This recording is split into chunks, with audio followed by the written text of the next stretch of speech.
Hello friends, welcome to episode 7. Today we are going to speak about innocence, creativity and its relation to forgiveness. As we have been discussing the various energy centers in the human body, the quality of Mooladhara chakra is that of innocence, that of a childlike innocence which is not only receptive but it has a certain unique wisdom to it. We find children, innocent children, speaking so wisely. Sometimes what they say, what their words blows our mind. So we that quality of innocence which when awakened in each of us can throw up many things of our past, of our conditionings, of even of our previous lives. Because the Mooladhara chakra, when Kundalini is awakened and the Mooladhara chakra passes or you sublimate the sexual energy of the Mooladhara chakra and make it to kindle the Kundalini energy and move it upwards, raise it upwards along the spine, Sushumna Nadi, and it comes to the second energy center of the Swadhisthana. The Swadhisthana chakra is that of creativity, that which has pure knowledge. So this quality, this energy, when it combines with the creativity and it passes through the dormant Kundalini energy, that is the Kundalini energy is awakened, then it can bring up many of the impressions, the tendencies or vasanas that has got registered in the Kundalini. Kundalini is a capsule which comes along with our soul and gets settled in the sacrum bone. It has impressions of experiences of various incidents or our lives that has happened in the past, and all our experiences are stored energetically in the Kundalini. So many times deep rooted wounds such as like greed, jealousy, or it can be even wounds like inflicted when you have been murdered in a past lifetime, or when you may have drowned in the ocean or into the sea and then lost your life. So the fear of that drowning, these deep seated wounds may come up when the Kundalini is awakened. So these are certain issues that needs to be tackled in our life during the present moment. Because these past impressions, when it comes up, it will evoke fear in us. It may evoke anger or frustration. It may evoke sense of depression or a sense of desperateness that of a victim, the feeling of having been a victim. So when these emotions come up, we need to be able to tackle them. For that, we need intelligence. We need wisdom. Otherwise, we may just react. We may, when somebody tells something on our face, we may just react angrily. We may just retort or even physically lift our hands or injure those people. So these kind of responses are natural or reactionary responses. It is not based on intelligence or wisdom or reflective thinking. Only when we reflect over it, contemplate on those emotions that is erupting within us. Those emotions are rising within us, but we must be able to hold it and capture it just as they are rising. How do we do that? We do that by practice of meditation, by developing the witness attitude. We saw that in our meditations, we practice breathing, just focusing on breathing over and over again for a month. It gives us great control and a sense of awareness of our breathing. Otherwise, normally breathing happens unaware. Automatically it happens. Whether you are aware or not, the breathing happens. Otherwise, you would be dead by now. It is good that it is happening automatically. So, consciously when you start practicing breathing, when you sit for 10 minutes and observe your breath, your awareness, your attention becomes sharper. And as the awareness becomes sharper, you develop a witness attitude. You become the observer. You observe yourself breathing. You observe this body breathing without getting involved in it. And when you start observing your breathing, you will be able to separate yourself from the mind. You will be able to separate the emotions, the mind and yourself. So when the emotion of anger is arising or a sense of victim, I'm getting trapped here, the sense of fear grips you, and when you quickly separate your observer, as an observer you look at it, you look at yourself, yes, this body, I'm getting fear, the fear is rising in me, there is a contraction in my heart, my stomach is getting caught, that is, there is a contraction of the stomach muscles or the gut, a feeling of fear comes in the gut, a gut feeling that something is wrong here, this is not right. So when you get that feeling, you immediately shift into your observer mode. You separate that emotion, that feeling from yourself, and you also separate the mind from that emotion. These are muscles that you develop. It is just like how when you go to the gym and you develop your biceps or triceps or any other muscles. So you isolate, you just focus on that muscle, and through lifting weights and increasing the weight gradually, you strengthen that muscle. So when just similarly, you must be able to strengthen your awareness to such an extent that you are able to isolate your breathing, emotion, mind and observer. So when you separate these, each will not affect the other, then it is possible to control. It is just like when you observe your child, it is playing with some toys and it is making some mischief. Suddenly it notices something on the table, goes to grab it. So you want it to not touch that because it is brittle, it is a glass showpiece, and you don't want it to get damaged or broken. So you just look at the child. That child, it knows that is doing something wrong, something which is not supposed to do. So he looks at you.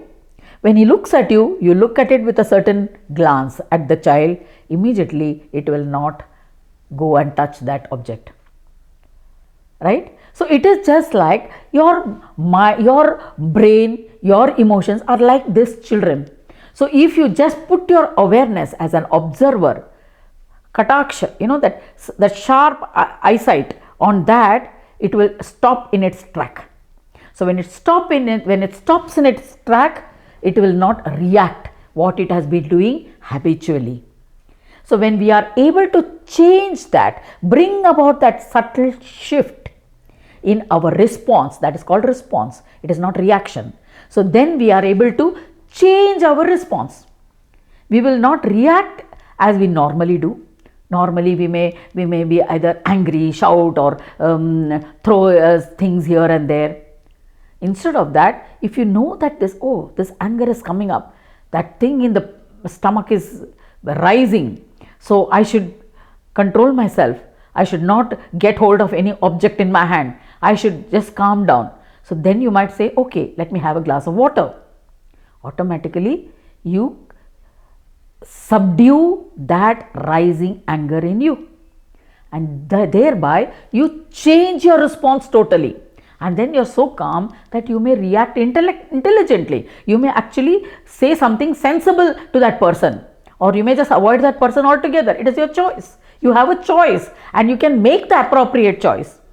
If you don't want to respond to that person, if that person is very, not worth responding, it is not worthy of your response, then you might just ignore and walk away. Or if you feel I should respond properly so that he doesn't repeat this again, so you may give an appropriate response intelligently so that he understands the subtle meaning of it and he reacts differently next time. So this way you have a chance of reciprocating in a different way. So this is how you combine your creative energy and your wisdom of the Muladhara with the creative energies of the Swadhisthana in your response to your emotions. Now it often happens that we have different experiences. We may have a bad experience that sometimes we know, okay, investing in the stock market, this is definitely a losing proposition. It is never winning. Nobody has made money on the stock market. Hamesha, every time it is a loss. Like for the moment it might, the stock market may appear to be very bright, that is rising, and we can never say when it will crash. Just a small change of decision by the government or by some other country's government and our stock market will crash, or a fraud committed by one of the businessmen, stock market can crash. So you have a bad experience. So when you have that bad experience, you don't want to go there. Similarly, when you're dealing with people, say okay, these people, business people are always liars. We can never trust them. That is, you will have to take it with a pinch of salt. Means we'll have to look deeper than what they are actually saying. What they say may be one thing, what they mean may be another thing. So this is your experience, right? So when you have this kind of a conclusion, this conclusion you have already made in yourself that business people are not to be trusted. We never know what they really mean. What they say may be one thing, what they mean may be a different thing. And so we have to be cautious. Okay, so this is a conclusion or a judgment that I have come inside myself, and it has taken a strong hold of me. So whenever in my day-to-day dealings or in day-to-day life, in social settings also, I may meet a businessman. Oh, better to keep some safe distance from this person until you know that you can trust that person, either through a mutual friend or by own. See, not all people are like that. And it may be because our experience was bad, we have come to that conclusion. But there are so many people who are doing fine. So it is our experience. So we have arrived at a certain conclusion. But over a period of time, we realize, no, not all business people are like that. Many are trustworthy. Many are doing a good cause. They are genuinely earning money for the work they do, and they are genuinely doing the business, and ultimately they are giving value for whatever they are charging, whatever the business they are doing. So then over a period of time, our own opinion changes, and what we have been avoiding, we may start actually investing in their businesses also. So that brings about a transformation. But during the interval time, what do? During the middle time, we may feel that we may be cheated, or we may have been cheated, and then we are at a loss that energetically is lodged in us, that thing keeps coming up every time. You know, every time we face a situation, oh, I had that loss. It was a huge painful loss for me because I couldn't recover from that.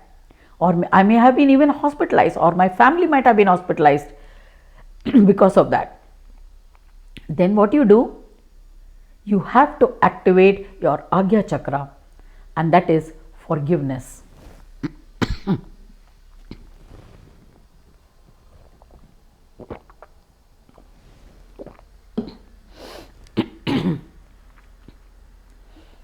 Agya Chakra is for forgiveness. When these kind of experiences come up from the Kundalini, from your dormant energy, from your memories of the past, in this lifetime and past lifetimes, and then your creative energies add energy to it, and we face circumstances, then we will have to be forgiving. What do you mean by forgiving? I don't know what is forgiving. How to forgive? What do you mean by forgive? He has already injured me, or he has caused harm to me. How do I forgive him? I have suffered the loss. How do you know? Then when we hold on to that injury, that pain, then that pain becomes a blockage for our future actions. It prevents our positive actions.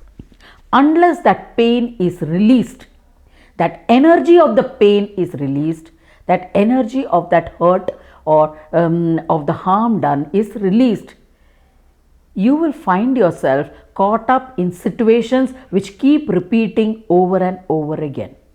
The same situations coming before you, and you will be responding in the same way over and over again. That is why forgiveness is important. Forgiveness is not important for the other person. It is not that you forgive because that person has done something wrong and so he is to be forgiven. No. Forgiveness is for yourself. Forgiveness is to help you release that energy and become vacant. That is, become empty of that pain so that you can fill it with positivity and positive energy to take on a more positive response in life and to life's circumstances. So this is how it is important to connect innocence, creativity and forgiveness. And forgiveness does not necessarily mean that you may have to go and say, oh, I am sorry, please forgive me. And you need not dramatize about it, or you don't even have to go to that person. It is necessary inwardly to release that energy. For that we can do by surrender. Surrender to the divine, to a higher force, to your deity, to God, to whomever you believe in, to have faith in. You surrender or just release it to the air, to the ether, to the sky, to the space. When you let go, that energy gets released and there is space made for new things to come in. So this is how you release that energy and fill yourself with the capacity for achieving your potentials. And there is huge potential within you. The energies, there is enough energy to give you that potential and to fulfill the potentials. So I hope with this video you are able to reflect on these deeper things and how your own blockages, your own conditionings, your own pain prevents you from going forward. By release, you will find greater peace. With this, we come to the end of this episode. We shall go to the next in the next episode. Thank you.